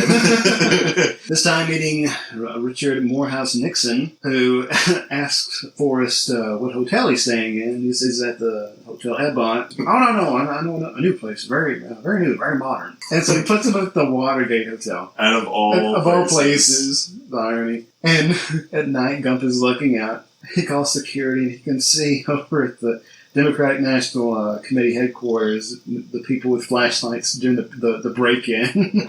I can't sleep. Yeah, there's some people across the way with flashlights, and they're keeping me away. Well, once again, fate. So Gump is discharged. We see Nixon resign on TV. His famous resignation to the United States. The peace signs. Yeah. I'm leaving. So long, bitches. Forrest comes home. He says, we've had all sorts of visitors. Their home is just full of all of this merchandise and all of these endorsement offers. Right. Use this brand of ping pong paddle, and we'll give you $25,000. How? Yeah. Oh my goodness. And Forrest doesn't even bother with that. He doesn't really grasp that amount being significant. Right. He's like, but Mom, I like using my own paddle. And so, it's like, well, Forrest. Yeah. So just pretend to, or just use it for a while. See if it grows on you. Right. And I love it. Like in the background, you see the cardboard stand-up of Forrest, and his eyes are closed in the photo. Yeah. And so every time we see a photograph of Forrest, his eyes are closed. And I don't know. That's just a nice little detail that the art department put together. I agree. Forrest goes to see Bubba's family, and again we get that. Are you crazy? Or are you just playing on multiple stupid? Times too? Yeah. In that scene, in a very short span of time. Scenes. Again, the very next scene, someone says it again. Right. Stupid is, and stupid does. So again, more of the same. He goes to pay respects to Bubba and tells him at the gravesite that he's taking the money for gas and ropes and brand new shrimp and boat. Shrimping doesn't come so easily for Forrest. He has a very difficult time catching more than just some remnants, some debris from the ocean. Like helmets, boots, metal, just a toilet seat. Yeah. There's some guy on the dock that when Forrest shows him how many shrimp that he caught, it's maybe 4 or 5. He said, if you have a few more of those, you can have yourself a cocktail. Yeah.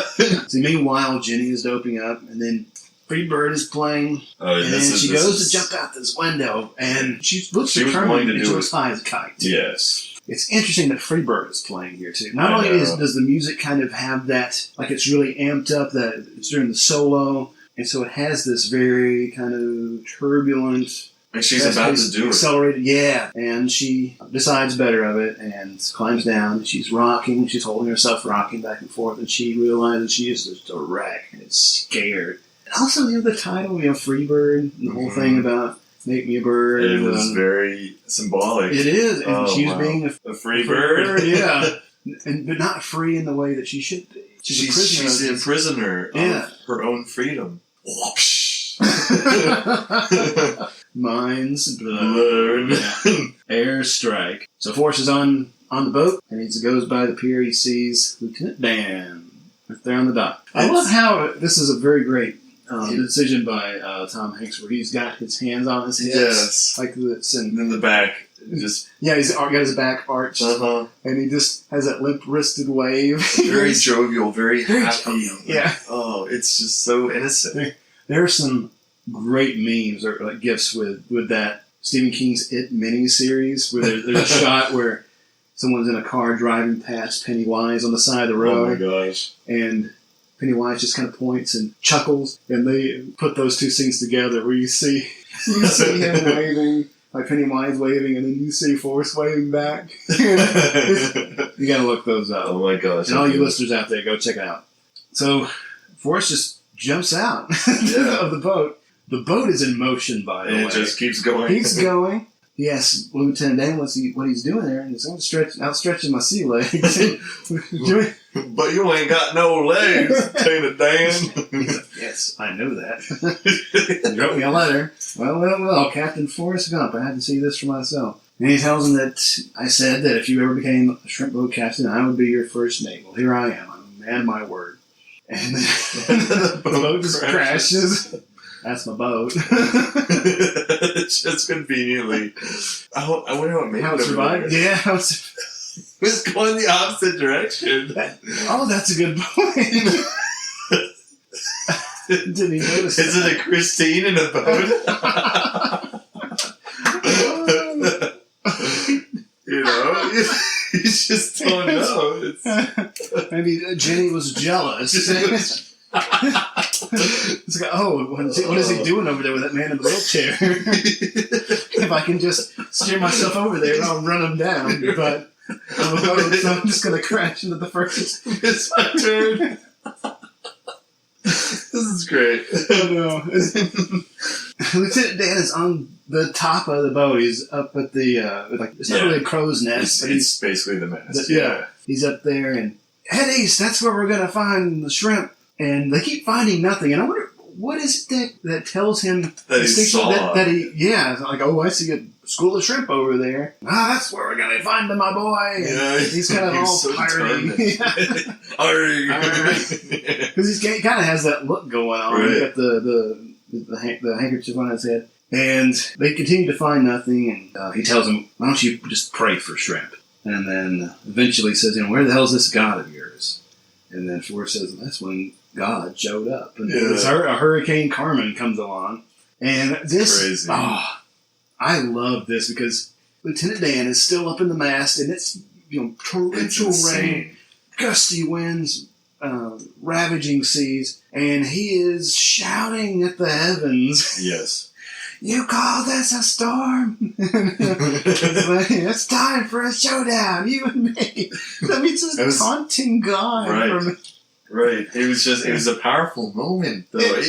Because that was his time with God, Yeah, because it's almost like this had to happen for him to make peace, or to kind of get that out, to have that confrontation with Mother Nature and God, and to let loose the fury that he's had. Right. The acceptance that he cannot control what he wants as his life. He cannot control when he's going to die.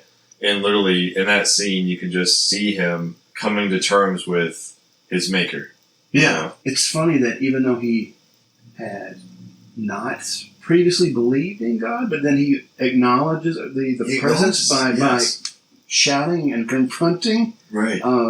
God, he tells God that you will not sink this boat. Right. And when the boat survives, it's kind of like maybe in Lieutenant Dan's mind, he won. Yeah. So I showed you. We had our showdown. This is our resolve. We find that this was Hurricane Carmen, and only one shrimp boat survived the storm. I wonder which one that one was. I know. So we got Jenny, the shrimp boat, and now he's catching bountiful shrimp. Just by the bucket load. Yeah, it was huge, crazy. massive nets full of shrimp. We're back to the present, so to speak. He's telling this old couple on the bench about. So we got all these like 12 boats now, and we got even hats which says Bubba Gump Shrimp on them. And the guy says, "You mean to tell me that you're the owner of the Bubba Gump Shrimp Company?" So, yes, sir. Got more money than David Crockett. Great line. Great line. And the couple don't believe him, and they just take off. Like, we were sitting next to a millionaire. He can't believe it. He can't believe it. And so, thus slides down a new listener. Well, I thought it was a very interesting story, and you told it so well. So then we're back on the boat, and Lieutenant Dan says, "I never thanked you for saving my life." And then he just climbs out of his wheelchair and throws himself overboard. Forrest is like, he never actually said thank you. Yeah, but I think he found peace with God. Right. Yeah. It was nice. It's a nice scene. It's a very odd scene because I feel like there's more to it when he goes overboard intentionally. I hope he gets back in the boat. You know? I know. I remember when I first saw it, I was like, oh, he's going to drown. Right. Because how, when he does do the backstroke, but how is he going to swim? Right. But he makes it. He makes it, yeah. And so we learn President Ford has been shot. And by the way, so again, just about everybody that we've come across has been shot. We talked about John Lennon's been assassinated, JFK, Bobby Kennedy. The Governor Wallace. Wallace was shot.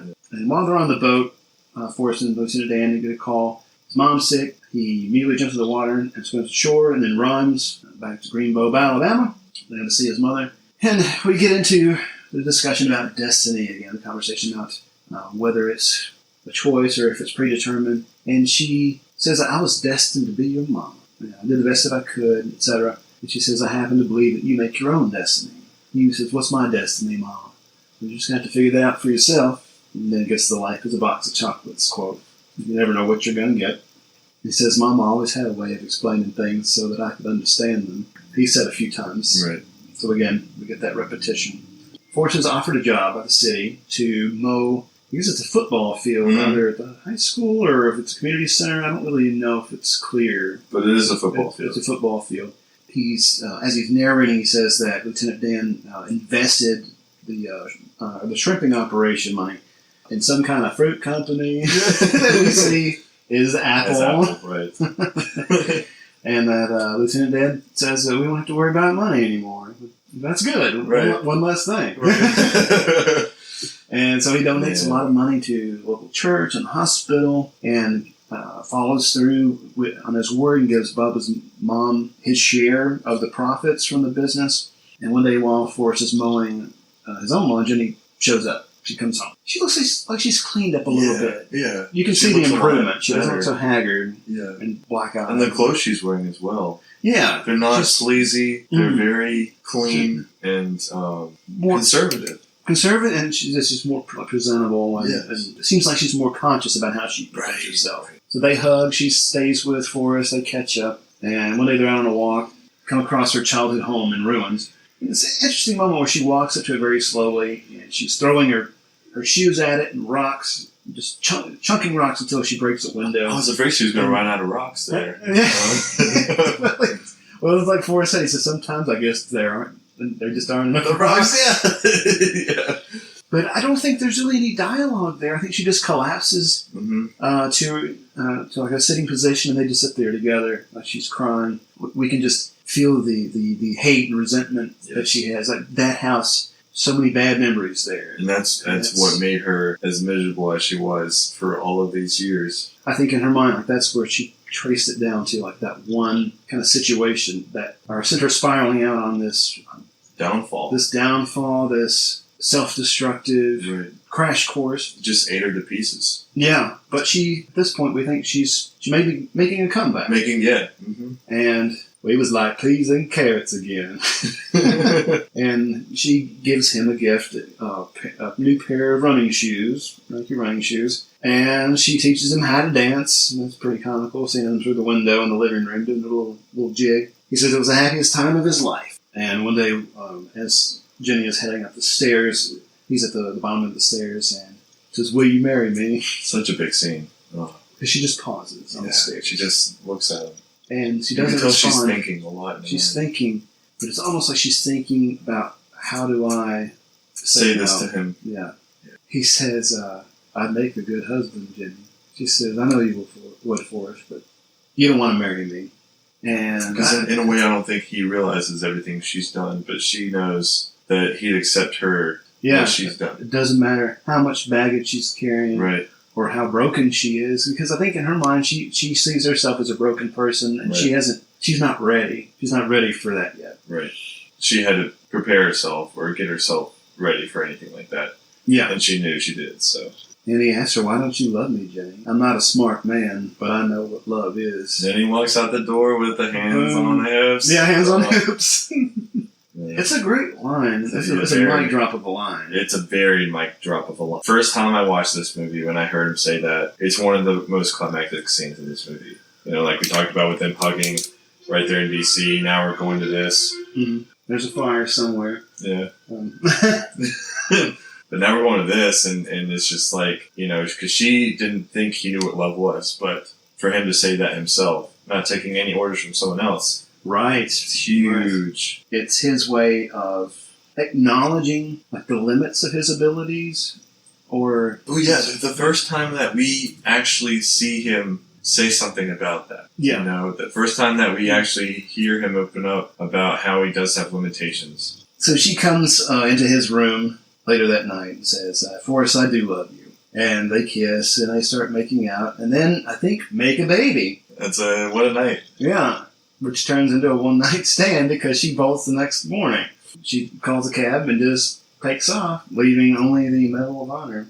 Yeah, and there's Forrest just been, I think it's like 5 minutes worth of silence. Yeah, there's no, you can't read his reaction. Right. It's just, he's not upset or angry or just, it's almost like in his mind, okay, well, Jenny's going to go away for a while. And so she's doing what she has to do. He's just accepting of it. Yeah, accepting of it. Not judging until at all. And he's just sitting out on the porch one morning and just decides to start running for no particular reason, that he makes a very clear point of saying, not for any particular reason. And he gets national coverage. Jenny sees him on TV. She's working in a diner. Other people start to join him on these runs, and he runs for like 3 years. It's amazing. And he gets the long hair and the beard. Right. He looks like he does later in Castaway. And we get a couple of things here that bits of pop culture that apparently Forrest Gump was responsible for, such as a guy is running up next to him and says, "Hey man, I'm trying to come up with a slogan, and I wonder if you could help me out here." "Whoa, you just ran through a big pile of dog shit." "It happens." "What? Shit? Sometime." And the next thing you know, you see the bumper sticker that says, "Shit happens." And some guy wants to put Forrest's face on a t-shirt, and is talking to him about it, and Forrest gets mud on his face, and he takes this clean yellow shirt and wipes his face and gives it back to the guy and says, "Have a nice day." And it just happens to be the smiley face. Perfect smiley face. Impossible. I call bullshit. It's 110% bullshit. It is so perfect. Including the smile in the eyes. And the way the smile was. It's symmetrical. Yes. My goodness. And so after all this running, more montages and stuff, getting bored. Bearded Forrest just stops. I think they're somewhere out west. And everybody stops that's been following him, and he just says, I'm tired. I think I'll go home now." He just starts walking back to Rainbow. He gets a letter from Jenny and says to come visit her in Savannah, and that's why he's been sitting on the bench. We finally realized the reason why he's sitting on the bench. He's waiting for a specific bus. And so he tells this woman that's next to him where he's planning to go. And she says, "Oh, well, it's just 5 or 6 blocks. You can go right now." And so he runs over there, and Jenny's got new hair. She's in good spirits. She just got off work. She looks great. And she's so excited to see him and shows him the scrapbook that she's put together. She said, "I wanted to apologize. I was messed up for a long time. I'm sorry for anything that I did to you." Then the babysitter comes in with their son, Haley Joel Osment, that most people know from The Sixth Sense, who I most recently saw in Tusk. Wow. If you haven't seen that is a crazy movie. And he said, "Oh, you're a mama, Jenny. His name is Forrest. Like me." She said, "I named him after his daddy." He got a daddy named Forrest, too. Which I thought was a beautiful job by the director with this, because he's still trying to process. Yeah, he can't quite grasp it. Yeah. And he's... Oh my gosh! From here on, like this got to me. Like I had a hard time keeping dry eyes during this scene. Yes, it was. You could see his face. Yeah, his face was so. It's confusion. He's sorting through. I think like he's done something wrong, or he can't quite get a handle on it. No. And Jenny tells him, you did nothing wrong. She knows. She knows. Yeah, she knows kind of what he's feeling. And Forrest goes to ask about his son. He says, "Is he smart?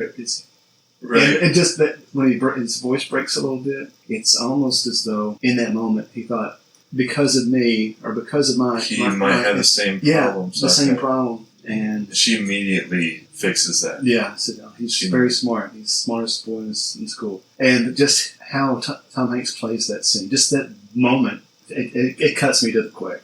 And he mentions that he's the most beautiful thing he's ever seen. Yeah.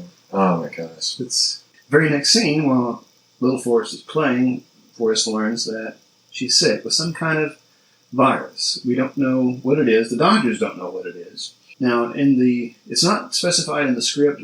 The director even said that it doesn't matter what it is. It's just a virus, and she's terminally ill from it. Of course we know that like it's the culmination of everything that she's done in her life before. Yeah, a lot of people suspect that she contracted AIDS through maybe an unclean needle or something. Right. The author of the book, Winston Groom, later wrote a sequel. Had said that Jenny had actually died of hepatitis C, but hepatitis C was not a known disease until 1989. And this is 1989. This is 1981. So that's not right. We can quibble about details and accuracy and all the specifics, but she's sick. Right. That's all that matters. And she asked him to marry her, and boom, we're getting ready for the wedding. Lieutenant Dan shows up with his fiancée, Susan, and says he's got new legs. Lieutenant Dan! Got new legs. Got new legs. Magic legs. He's like, I love that when he says, "This is my fiancée, Susan." Forrest says, Lieutenant Dan. Lieutenant Dan. Like, oh, you dog. It's great. So they're married. Small but beautiful wedding. Beautiful shot. We see Jenny dying in the same room that his mother was dying in. Yeah.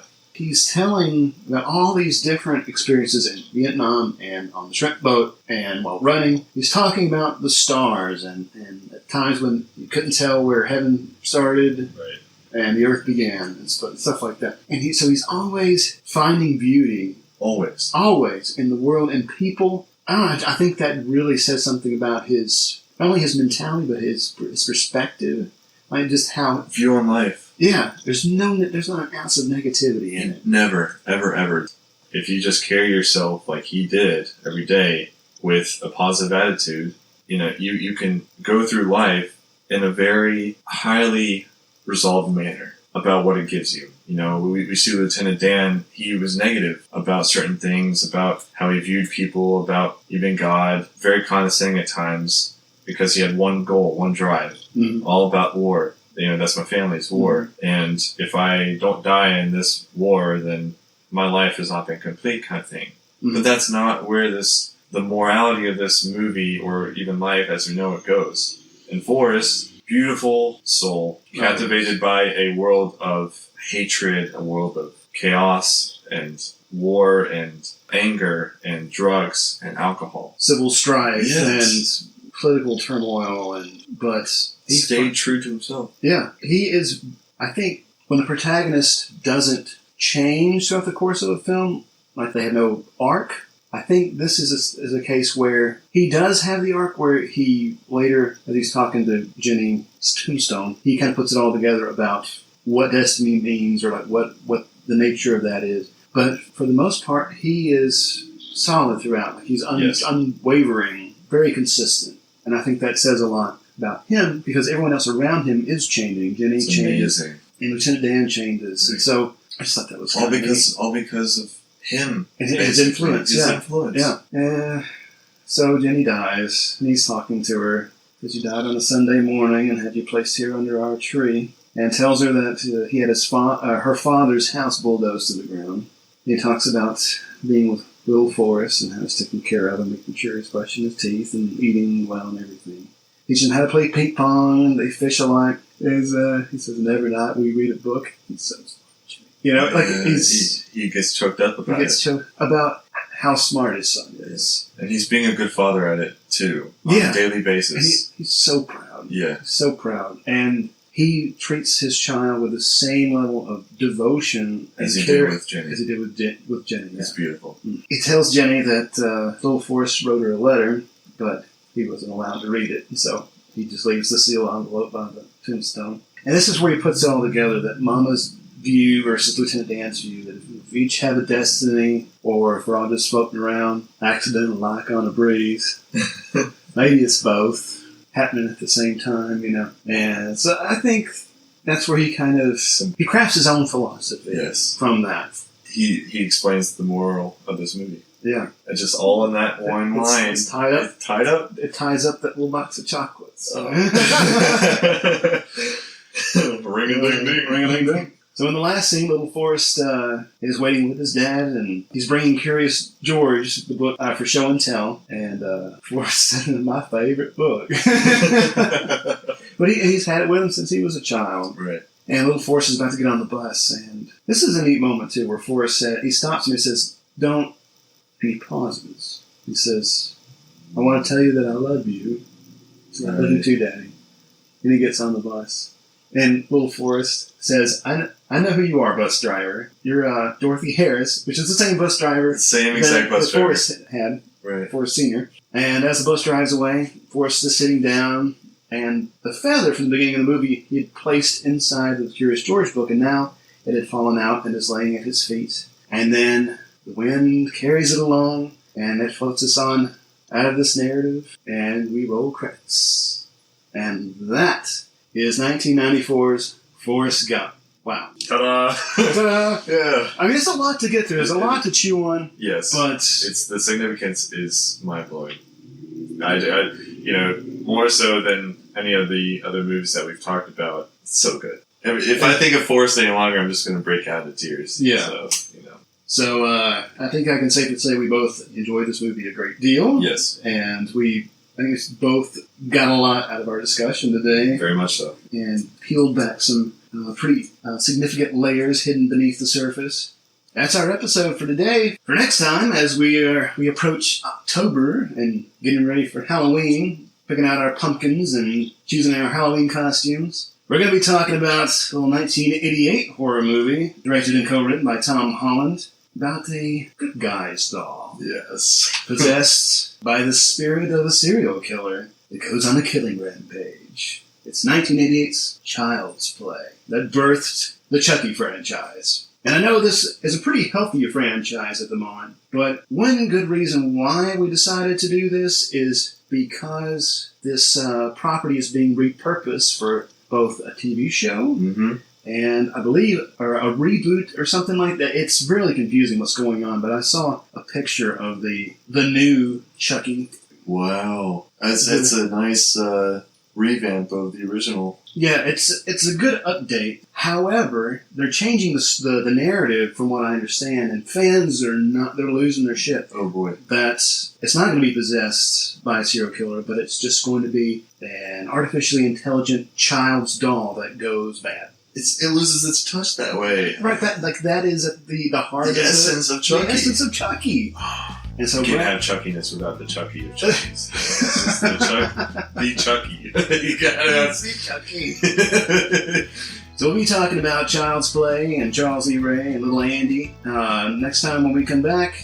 So if you have questions for us or feedback on the show, drop us a line at vericonvideo@gmail.com. You can also leave us a message at the Vericon Video Hotline at 312-620-5560.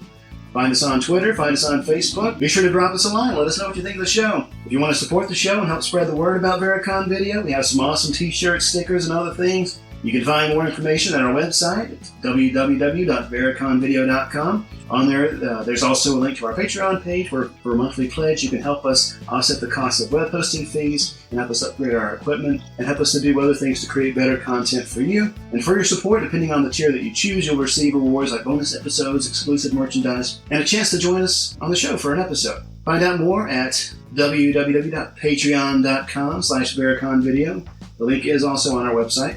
So we hope you enjoyed today's show about Forrest Gump, and we will see you next week to chat about another exciting movie from the rental era. So long, everybody. Peace out, guys. Goodbye, Vietnam! That's right. I'm history. I'm out of here. I got the lucky ticket home, baby. Okay, bye-bye. Thank you. Bye-bye. Bye-bye. Bye-bye, Jenny. Bye-bye, boys. Have fun storming the castle. Goodbye. Do take good care of yourself. What is this, your farewell speech? going home. Have a good trip. Hasta la vista, baby. I have to go. Adieu, auf Wiedersehen, Gesundheit.